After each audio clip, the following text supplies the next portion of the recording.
kadapat nga hatagan sang importansya, pagrespeto kag pagpalangga ang mga manunudlo, ilabi na sini nga Teachers Month nga nagsugod Setyembre 5.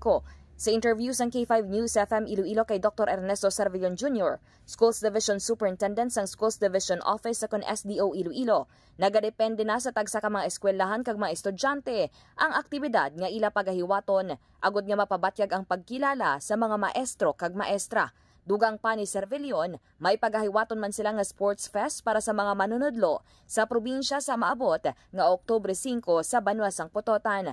Pahayag pa sang natungdan, ang mga manunudlo ang may dako nga papel sa buwas damlag sa mga individual sa komunidad kag ang ila talatapan ang ginahimo man ang ikasarang agud mahatag ang kinahanglanon sang mga ini. Suro pa kay Cervellon, dako na nga butang ang pagpasalamat sa mga manunudlo. Yari ang kabahin sang pahayag ni Cervellon.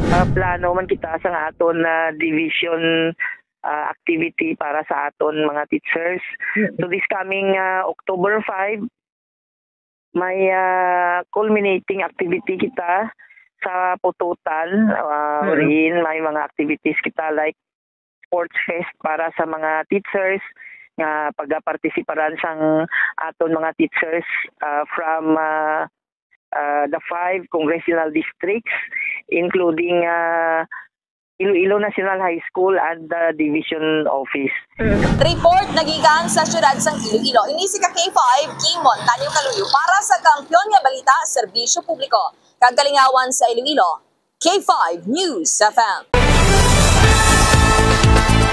Ang ining nga balita ang ginadulong sa inyo sang DTX Coffee Mix. Himo sa natural nga sangka pareho sang amarkuso, chia seeds, sugared cane extract powder. DTX Coffee Mix. Nakakapi ka na, naka-detox ka pa. DTX Coffee Mix. Mabakal sa mga butika.